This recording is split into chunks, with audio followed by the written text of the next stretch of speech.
Ellis was not completely happy with the overall performance from her players last time around. This is despite a 13-0 aggregate against neighbours Mozambique to progress to the final round of the AFCON qualifiers. 3 months later, the team is back together with the absence of some foreign-based players. Amongst the objectives for the friendly against Zambia is to get match fitness before the Algeria clash. Most of the players are currently in pre-season with their respective clubs and have not been tested competitively this year. So it's an opportunity for us to test. Players are busy with pre-season at the clubs.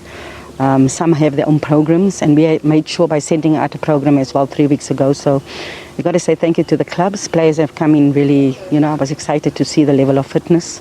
It's not a lot of time to work. You also have to make sure that the players are fresh at game time.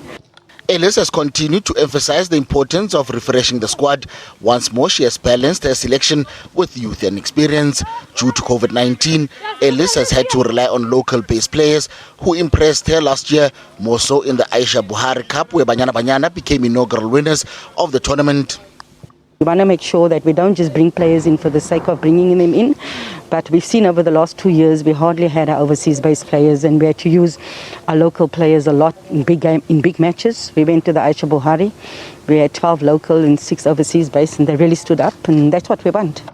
Ellis and her technical team would have preferred a North African opponent for the upcoming international friendly match, but due to travel logistics, they decided to go with Zambia. The coach is confident that they are a suitable opponent and will be able to give them a strong challenge. We wanted to make sure that we get a friendly. And we wanted to make sure that we get a quality friendly.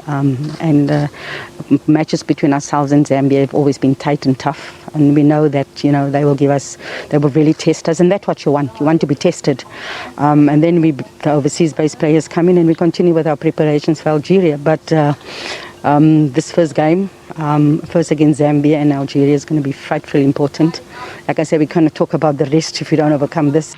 Banyana Banyana will travel to Lusaka on Thursday for the international friendly, which will take place on Saturday. SABC News, Johannesburg.